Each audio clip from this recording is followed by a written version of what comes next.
नमस्कार दोस्तों, आज हम आपको 10 मार्च 2024 सुबह के मुख्य समाचार प्रस्तुत करेंगे।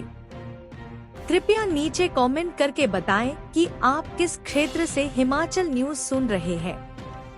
हिमाचल के विकास, पर्यटन और सामाजिक क्षेत्र की ताज़ा जानकारी के लिए हमारे चैनल को सब्सक्राइब करें और अपडेट के लिए हमें फॉलो करें।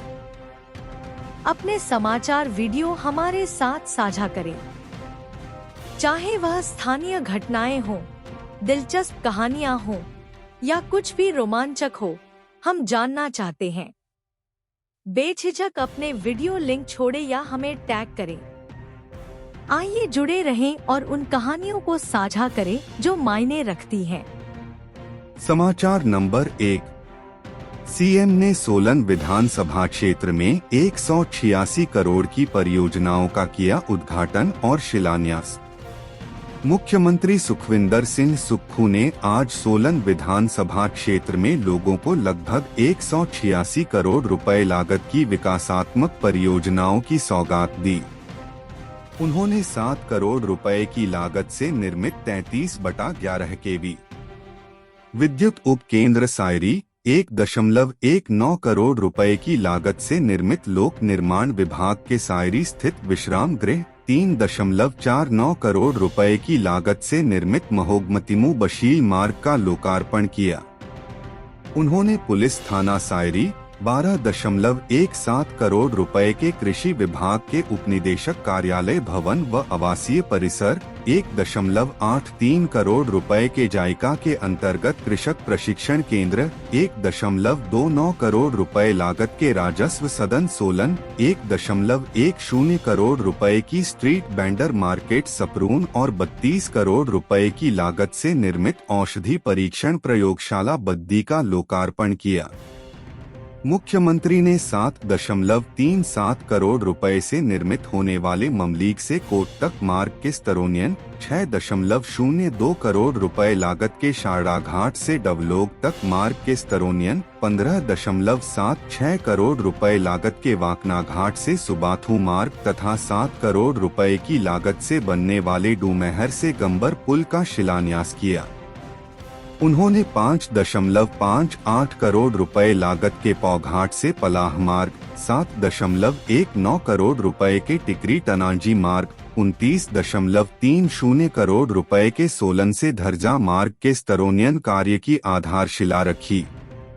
उन्होंने 9.60 करोड़ रुपए के चंबा घाट से सलुमना मार्ग के स्तरोन्यन कार्य, 5.11 करोड़ रुपए लागत के मालगा कून मार्ग समीप बलेनी खड्ड, 5.60 करोड़ रुपए की लागत के बनने वाले मालगा से सैंज मार्ग की आधारशिला रखी। मुख्यमंत्री ने 5.25 करोड़ रुपए की लागत से बनने वाले उपरला बड्योला से निचला बड्योला तक संपर्क मार्ग, 6.16 करोड़ रुपए लागत के लेहन कोटला से सुनो टिक्करी से चिराग संपर्क मार्ग, 5.56 करोड़ रुपए लागत के शमलेक चिल्ला मार्ग के मेटलिंग एवं टायरिंग कार्य, 12.22 करोड़ रुपए की लागत से लोक निर्माण विभाग के सोलन स्थित तृतीय वृत्त के अधीक्षण अभियंता कार्यालय भवन और 1.35 करोड़ रुपए की लागत के राजकीय प्राथमिक पाठशाला भवन सलोगड़ा के निर्माण कार्य का शिलान्यास किया। समाचार नंबर 2। चंबासाहो मार्ग पर दरकी पहाड़ी, टल गया बड़ा हादसा, सड़क बहाली के काम में जुटा विभाग। जिला चंबा के चंबासाहो मार्ग पर बालू के पास पहाड़ी दर गई।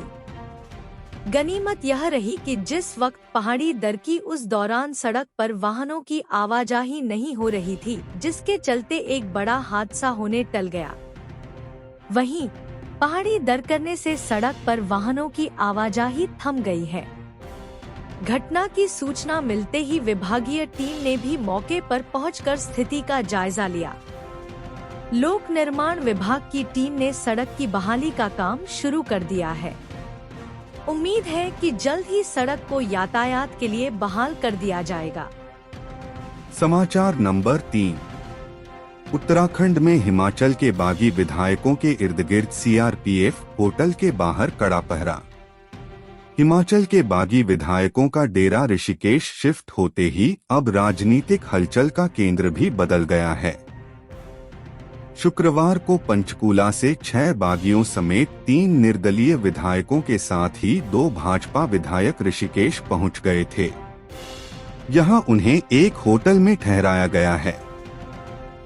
शनिवार को इन विधायकों की सुरक्षा में लगी सीआरपीएफ की टुकड़ी भी ऋषिकेश पहुंच गई। जिस होटल में बागी विधायक ठहरे हैं उसे छावनी की शक्ल दे दी गई है। विधायकों को ऋषिकेश से करीब 35 किलोमीटर दूरी पर कोडीपाला में एक निजी होटल में ठहराया गया है। विधायकों ने सुप्रीम कोर्ट में याचिका दायर की है और इसकी सुनवाई अगले हफ्ते से शुरू हो सकती है। ऐसे में संभावना है कि बागियों की चहलकदमी अब ऋषिकेश से दिल्ली के बीच में होगी। इस फेरबदल के पीछे बागियों और राज्य सरकार के बीच बढ़ती नजदीकियों को भी जिम्मेदार माना जा रहा है। गौरतलब है कि करीब 10 दिन तक पंचकूला में रहने के दौरान बागी भाजपा के अलावा कांग्रेस के संपर्क में भी आ रहे थे। विक्रमादित्य सिंह मीडिया की मौजूदगी में उस होटल में पहुंचे जहां बागियों को ठहराया था। इसके बाद उन्होंने बागियों की शर्ताएं की जानकारी दिल्ली में महासचिव प्रियंका गांधी को दी थी। इसके अलावा हिमाचल के एक अन्य मंत्री भी पंजाब में डेरा जमाए बैठे थे। यह मंत्री दिल्ली के भी 2 दौरे कर चुके हैं और पंजाब में इनकी मौजूदगी के दौरान ही बागियों को साधने का प्रयास भी चल रहा था।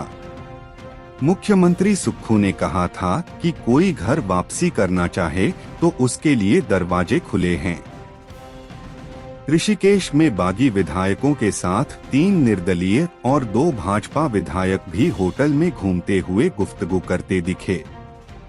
विधायकों को लेकर होटल के आसपास के सुरक्षा के कड़े इंतजाम हैं। समाचार नंबर 4। इंडस्ट्रियल इन्वेस्टमेंट पॉलिसी 2019 में संशोधन। प्रदेश के 6 और सेक्टर को मिला इंडस्ट्री का दर्जा।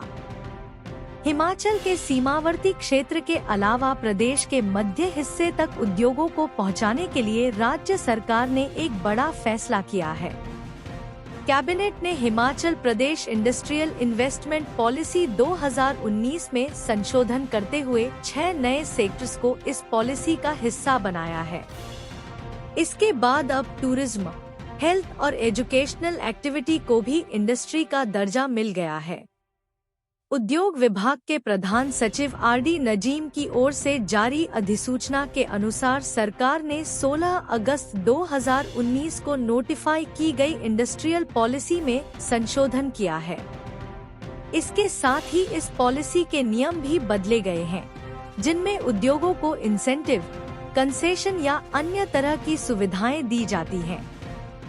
पॉलिसी में 6 नई कैटेगरी जोड़ी गई हैं। इनमें डाटा सेंटर को मिलाते हुए information technology park, tourism and संबंधित गतिविधियां, जिसमें एडवेंचर टूरिज्म भी शामिल हो, health, Ayush and wellness centre, educational institute, integrated industrial township, housing project या रियल एस्टेट प्रोजेक्ट जिनमें वर्कर्स हॉस्टल भी शामिल हैं, और मैन्युफैक्चरिंग तथा इंटीग्रेटेड सर्विस क्लस्टर से संबंधित सेवाएं अब इंडस्ट्री की कैटेगरी में होंगी। पॉलिसी में किया गया यह संशोधन यह कहता है कि आईटी, टूरिज्म, हेल्थ और एजुकेशनल सेक्टर में इंटीग्रेटेड इंडस्ट्रियल टाउनशिप या हाउसिंग प्रोजेक्ट की अनुमति दी जाएगी। यह सुविधा केवल ग्रीन इंडस्ट्री को मिलेगी और कुल प्रोजेक्ट का 25% एरिया ही हाउसिंग एक्टिविटी के लिए होगा। इस संशोधन के अनुसार आईटी पार्क और मैन्युफैक्चरिंग एंड इंटीग्रेटेड सर्विसेज के लिए लैंड अलॉटमेंट और लैंड संबंधित इंसेंटिव इत्यादि मिलेंगे। अब उद्योगों को राज्य सरकार की ओर से की जाने वाली लैंड अलॉटमेंट जैसी सुविधा भी इनको मिलेगी। औद्योगिक सेक्टर का विस्तार। उद्योग मंत्री हर्षवर्धन सिंह चौहान ने बताया कि औद्योगिक नीति 2019 में किया गया संशोधन निवेश को प्रदेश के भीतरी हिस्सों तक लाने के लिए है। अब हेल्थ एंड वेलनेस, टूरिज्म और एजुकेशन सेक्टर में इन्वेस्टमेंट भी इंडस्ट्री का हिस्सा होगी और अन्य उद्योगों को मिलने वाले इंसेंटिव इन सेक्टर में भी लागू होंगे। अभी तक हिमाचल में औद्योगिक निवेश का लाभ सिर्फ बीबीएन, कालाअंब या कांगड़ा के सीमावर्ती क्षेत्र तक ही हुआ है। समाचार नंबर 5। प्रदेश के स्कूलों में कक्षा तीसरी छठी के सिलेबस में बदलाव, नए सत्र से बदल जाएंगी किताबें। प्रदेश के स्कूलों में तीसरी और छठी कक्षा में अब छात्र नया सिलेबस पढ़ेंगे। एनसीईआरटी ने सिलेबस तैयार कर दिया है और अब इसे पब्लिश किया जाना बाकी है। नई किताबों के साथ साथ ब्रिज कोर्स भी तैयार किए जा रहे हैं और इसके लिए अलग अलग विषयों में कमेटी बनाई गई है। पुराने पैटर्न से शिफ्ट होकर अब नए सिलेबस की पढ़ाई होगी और पाठ्यचर्या परिवर्तन योजना के तहत ब्रिज कोर्स तैयार किए जा रहे हैं। ये ब्रिज कोर्स 25 मार्च तक एनसीईआरटी की वेबसाइट पर जारी करने की तैयारी है। सभी क्लासेस की नई पाठ्य पुस्तकें तैयार हो जाएंगी। एनसीईआरटी की तरफ से कक्षा तीसरी और छठी की किताबों में बदलाव किया जा सकता है। इसको लेकर एनसीईआरटी तैयारियों में जुट गया है। किताबें समय पर तैयार हो सकें, इसको लेकर पब्लिकेशन को भी निर्देश दे दिए गए हैं। पिछले वर्ष जुलाई 2023 में क्लास सेकेंड तक की नई पाठ्य पुस्तकें आ गई थीं और इस वर्ष तीसरी कक्षा में आने वाले बच्चों को नए सिलेबस के आधार पर ही पाठ्य पुस्तकें मिलेंगी। कक्षा तीसरी में आने वाले बच्चों को नई किताबों से पढ़ाई में कोई दिक्कत नहीं आएगी। हालांकि यह बदलाव सिर्फ क्लास तीसरी से छठी की किताबों में हो सकता है। प्रकाशन और वितरण के लिए मार्च की समय सीमा को देखते हुए प्रूफ रीडिंग प्रक्रिया को तेज करने के लिए संपादकों को 2-3 दिनों में समीक्षा करने की भी जिम्मेदारी दी गई है। हैंडबुक अपलोड करने की तैयारी। नई पाठ्य पुस्तकों को तैयार करने में कई तरह की सावधानियां भी बरती जाएंगी। एनसीईआरटी द्वारा तैयार की जाने वाली नई किताबों को साथ साथ डिजिटल प्लेटफॉर्म पर भी अपलोड किया जाएगा। इससे बच्चों को प्रत्यक्ष और अप्रत्यक्ष तौर पर किताबों से पढ़ने का मौका मिलेगा। इसके लिए मंत्रालय ने दीक्षा प्लेटफॉर्म का चयन किया है। इसके अलावा मंत्रालय के एक अन्य डिजिटल प्लेटफॉर्म पर शिक्षकों के लिए तैयार की जाने वाली पुस्तिका यानी हैंडबुक को अपलोड किया जाएगा। समाचार नंबर 6। एचपीटीडीसी के होटलों में 40% छूट का भी असर नहीं पहुंच रहे सैलानी। एचपीटीडीसी के होटलों में 40% छूट देने के बावजूद पर्यटकों की संख्या में अपेक्षाकृत कम इजाफा हुआ है। हालांकि अभी यह छूट 31 मार्च तक जारी है, लेकिन अभी कुछ खासा लाभ होटल कारोबारियों को नहीं हुआ है। पर्यटन निगम की ओर से जनवरी माह से यह छूट दी गई थी। अब विभाग ने यह तय किया है कि इस वक्त हिमाचल पर्यटन निगम के होटलों में ऑक्यूपेंसी उम्मीद से बहुत कम है। ऐसा ही कुछ पर्यटन निगम के होटल रेस्तरां में फूड सेल का भी है। इसके लिए बकायदा सभी यूनिट इंचार्ज को एक सर्कुलर जारी किया गया है। इसमें बताया गया है कि पर्यटन निगम के चेयरमैन ने स्वयं इस बात को महसूस किया है कि पर्यटन निगम के होटलों में ऑक्यूपेंसी उम्मीद से बहुत कम है। सर्कुलर में कहा गया है कि पर्यटन निगम के होटलों में ऑक्यूपेंसी उम्मीद से बहुत कम है। यही नहीं, फूड सेल के मामले में भी कैसे इसे बढ़ाया जाना है, अपने स्तर पर कार्य करें। साथ ही 15 दिन के भीतर एचपीटीडीसी के मैनेजिंग डायरेक्टर को ऑक्यूपेंसी बढ़ाने के लिए जरूरी सुझाव भेजें। निगम के होटल खाली है, ऑक्यूपेंसी 20 से 30% है।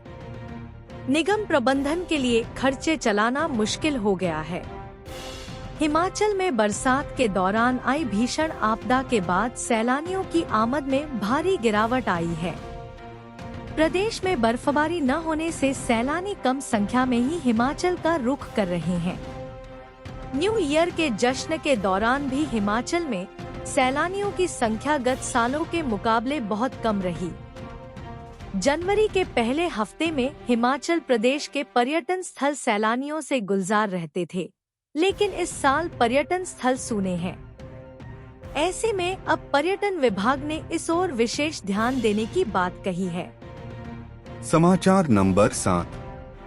सीएम ने 10% बढ़ाया देवताओं का नजराना, छोटी काशी में अंतर्राष्ट्रीय शिवरात्रि महोत्सव का आगाज। नववर्ष के पहले देव महाकुंभ की शानदार शुरुआत शनिवार को छोटी काशी मंडी में हो गई। अंतर्राष्ट्रीय शिवरात्रि महोत्सव का आगाज विधिवत रूप से प्रदेश के मुख्यमंत्री सुखविंदर सिंह सुक्खू ने शनिवार को छोटी काशी मंडी के पड्डल मैदान से किया।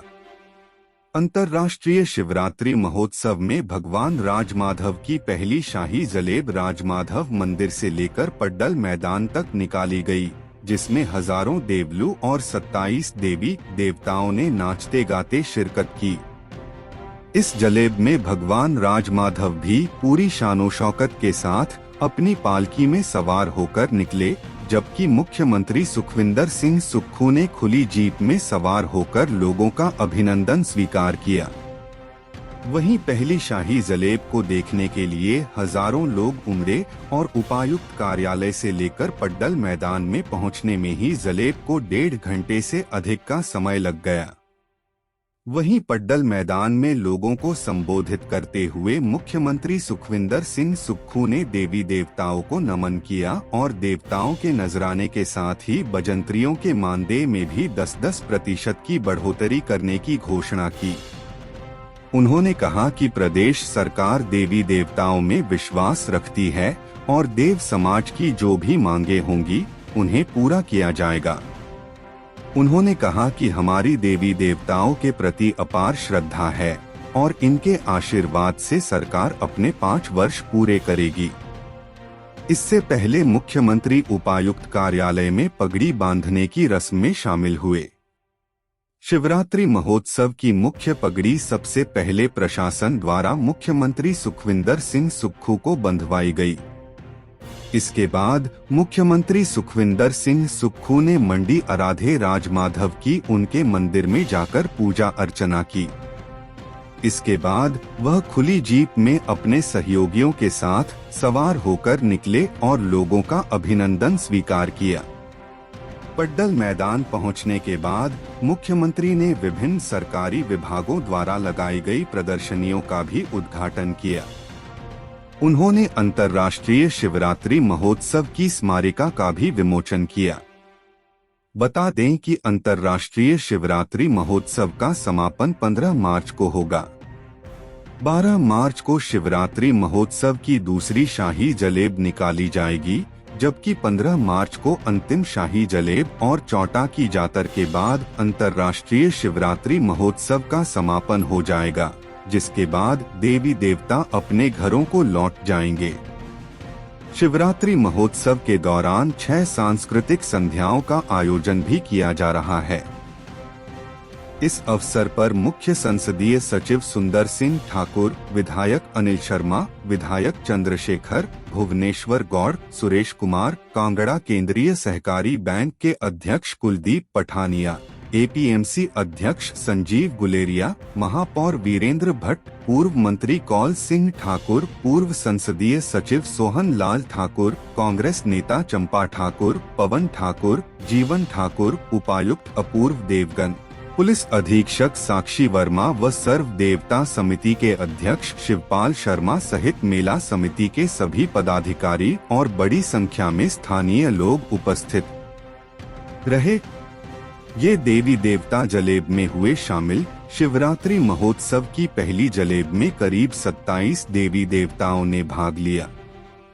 जलेब में श्रीदेव माधोराय, छमाहू नाग, छांजणु, महर्षि मार्केंडेय कोटलू, विष्णु देव मतलोड़ा, बड़ा देव सराज, श्रीदेवी अंबिका, देव शैटीनाग इलाका डाहर, मगरू महादेव, बायला नारायण, नागच प्लांदू, विष्णु नारायण, श्रीदेव लक्ष्मी नारायण, श्रीदेव घड़ौनी नारायण, श्रीदेव पशाकोट, देव पेखरा, पुरंग नारायण, माता महामाया, देवश्री तुंगासी, माँ अंबिका, देव टुंडीवीर, श्री गणपति देवी तुंगासी, माता महामाया, दाहर की अंबिका, विष्णु देव मतलोड़ा, देव चुंझवाला सहित अन्य देवी देवता जलेब में शामिल हुए।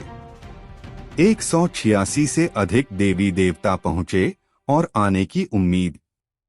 अंतर्राष्ट्रीय शिवरात्रि महोत्सव के लिए 216 पंजीकृत देवी देवताओं में से 186 से अधिक देवी देवता छोटी काशी पहुंच गए हैं। इन देवी देवताओं के साथ हजारों देवलू भी आए हैं। देवी देवताओं के मंडी आने से छोटी काशी अब दिन रात देव ध्वनियों से गूंज रही है। देवी देवता लोगों के घरों और प्रशासन के मेहमान बने हुए हैं। अगले 7 दिनों तक छोटी काशी का नजारा स्वर्ग सा बना रहेगा। अभी और देवी देवताओं के महोत्सव में आने की उम्मीद है। समाचार नंबर 8। ओपीएस के लिए आज रणनीति बनाएंगे बिजली बोर्ड कर्मचारी, संयुक्त संघर्ष मोर्चा की बैठक बुलाई। बिजली बोर्ड में 16,000 कर्मचारियों को राहत नहीं मिल पाई है। ओल्ड पेंशन बहाली का इंतजार कर रहे इन कर्मचारियों के लिए राज्य सरकार ने अभी तक फैसला नहीं लिया है। बिजली बोर्ड कर्मचारी आर पार की लड़ाई को तैयार हैं और रविवार को संयुक्त संघर्ष मोर्चा की बैठक बुलाई है। इस बैठक में आगामी रणनीति तय की जाएगी। दरअसल बिजली बोर्ड कर्मचारी ओल्ड पेंशन बहाल करने का आह्वान कर रहे हैं। मुख्यमंत्री के साथ 28 फरवरी को बैठक तय हुई थी, लेकिन प्रदेश में राजनीतिक घटनाक्रम के बाद यह बैठक टाल दी गई और अब मार्च का करीब 1.5 हफ्ता गुजर जाने के बाद भी बैठक की नई तारीख तय नहीं हो पाई है। लोकसभा चुनाव के मद्देनजर अब संभावना आदर्श आचार संहिता के लागू होने की है। ऐसे में बिजली बोर्ड में ओल्ड पेंशन का मामला फंस सकता है। बिजली बोर्ड कर्मचारी एसोसिएशन के महासचिव हीरा लाल वर्मा ने बताया कि बैठक में आगामी रणनीति तय की जाएगी। ओल्ड पेंशन पर फैसला नहीं हुआ तो सभी कर्मचारी आगामी दिनों में बड़ा कदम उठाने को मजबूर होंगे। समाचार नंबर 9। पौंग से टूटने लगा मेहमानों का नाता, गणना के बाद सामने आया चौंकाने वाला आंकड़ा, माथापच्ची शुरू। माइग्रेटेड पक्षियों के प्रवास की पसंदीदा जगह पौंग झील से इस बार पक्षियों की संख्या का चौंकाने वाला आंकड़ा सामने आया है। साल दर साल जहां झील किनारे पहुंचने वाले पक्षियों की प्रजातियों में लगातार इजाफा होता रहा था, तो इस बार अचानक से इसमें कमी दर्ज हो गई है। वर्ष 2023 के मुकाबले 2024 में 22 प्रजातियों के पक्षी नहीं पहुंचे। इसे मौसम का बदलाव भी माना जा रहा है तथा विभाग इसके अन्य कारणों की भी जांच में जुटा हुआ है। प्रत्येक वर्ष हजारों किलोमीटर की दूरी तय हिमाचल की चोटियों को लांघते हुए पौंग डैम में आने वाले विदेशी परिंदों की संख्या में इस बार काफी कम आई है। बीते वर्ष के मुकाबले इस बार पौंग डैम में महज 86 प्रजातियों के ही विदेशी पक्षी पहुंचे हैं। हालांकि वर्ष 2023 पौंग झील में 108 विभिन्न प्रजातियों के 1.12 लाख विदेशी परिंदे उड़ानें भरकर पहुंचे थे। समाचार नंबर 10। कांग्रेस को चुनाव के समय ही क्यों आती है महिला सम्मान निधि की याद, नेता प्रतिपक्ष ने उठाए सवाल। नेता प्रतिपक्ष जयराम ठाकुर ने कहा कि कांग्रेस सरकार महिलाओं से छल कर रही है। जिस तरह से विधानसभा चुनाव के समय प्रदेश की माताओं बहनों से महिला सम्मान निधि के नाम पर फॉर्म भरवाए गए, उसी प्रकार इस बार के लोकसभा चुनाव में भी कांग्रेस सरकार महिलाओं से सम्मान निधि के नाम पर फिर से फॉर्म भरवा रही है। कांग्रेस सरकार पूरी तरह बेनकाब हो गई है। अब प्रदेश के लोग इनके झांसे में नहीं आने वाले हैं। प्रदेश के लोग लोकसभा के चुनाव में कांग्रेस की कारगुजारियों का करारा जवाब देंगे। उन्होंने कहा कि मुख्यमंत्री को यह बताना चाहिए कि विधानसभा चुनाव के दौरान कांग्रेस द्वारा महिला सम्मान निधि के जो फॉर्म भरवाए गए थे उन फॉर्म्स का क्या हुआ और चुनाव आते ही कांग्रेस को महिला सम्मान निधि की याद क्यों आती है। नेता प्रतिपक्ष ने कहा कि महिला सम्मान निधि के न तो नियम स्पष्ट हैं और न ही कोई अधिसूचना जारी हुई है। सबसे हैरानी की बात यह है कि 2 हफ्ते पहले पारित बजट में भी इस योजना का कोई जिक्र नहीं है। ऐसे में यह सवाल उठता है कि सरकार इस योजना को कैसे शुरू करेगी और कौन से लोग इस योजना के पात्र होंगे। उन्होंने कहा कि प्रदेश में लगभग 22 लाख महिलाएं ऐसी हैं जिनकी उम्र 18 वर्ष से 60 वर्ष के बीच है और कांग्रेस की गारंटी के अनुसार पात्र हैं। कांग्रेस के सभी नेताओं ने भी साफ तौर पर कहा था कि प्रदेश की 18 से 60 वर्ष के बीच की सभी महिलाओं को बिना किसी शर्त महिला सम्मान निधि दी जाएगी। लेकिन मुख्यमंत्री ने हाल में जो घोषणा की है वह अपने आप में विरोधाभासी है। वह कहते हैं 5 लाख महिलाओं को यह राशि मिलेगी जिस पर 800 करोड़ रुपए खर्च होंगे, जबकि गारंटी के अनुसार इस योजना पर 4000 करोड़ से ज्यादा की धनराशि खर्च होगी। सरकार की इस घोषणा को न प्रदेश के लोग समझ पा रहे हैं और न ही इसे क्रियान्वित करने वाले अधिकारी। जयराम ठाकुर ने कहा कि कांग्रेस की इस चुनावी गारंटी में एक भी महिला को यह सम्मान राशि अब तक नहीं मिली है, लेकिन प्रदेश के हर प्रमुख स्थानों पर इस योजना के पोस्टर दिखाई दे रहे हैं।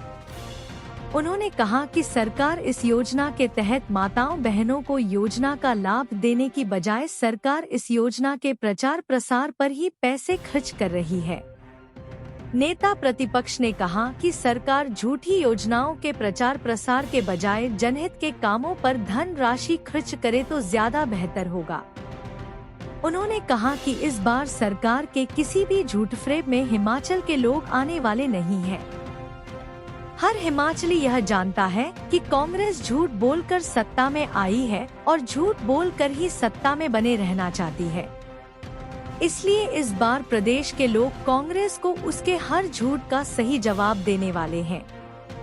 लोकसभा में बीजेपी हर बूथ से बढ़त देकर बीजेपी के चारों प्रत्याशी को विजयी बनाएगी। ध्वस्त हो गई है स्वास्थ्य व्यवस्था और आंख मूंद कर बैठी है सरकार। नेता प्रतिपक्ष ने कहा कि प्रदेश की स्वास्थ्य व्यवस्था पूरी तरह ध्वस्त हो चुकी है। डॉक्टर सामूहिक हड़ताल पर हैं। अन्य सामान्य ऑपरेशन बंद हो गए हैं। लोगों को इलाज नहीं मिल रहा है और दर दर भटकने को मजबूर हो रहे हैं। मांगे न माने जाने पर डॉक्टर और भी रणनीति बनाने की बात कर रहे हैं, लेकिन सरकार आंख मूंद कर बैठी है। सरकार की इस नाकामी से लोगों की जान पर बनाई है। आज तक प्रदेश में ऐसी सरकार किसी ने नहीं देखी है जिसको किसी भी चीज से फर्क ही नहीं पड़ता है। सरकार जल्दी से जल्दी स्वास्थ्य व्यवस्था को दुरुस्त करे।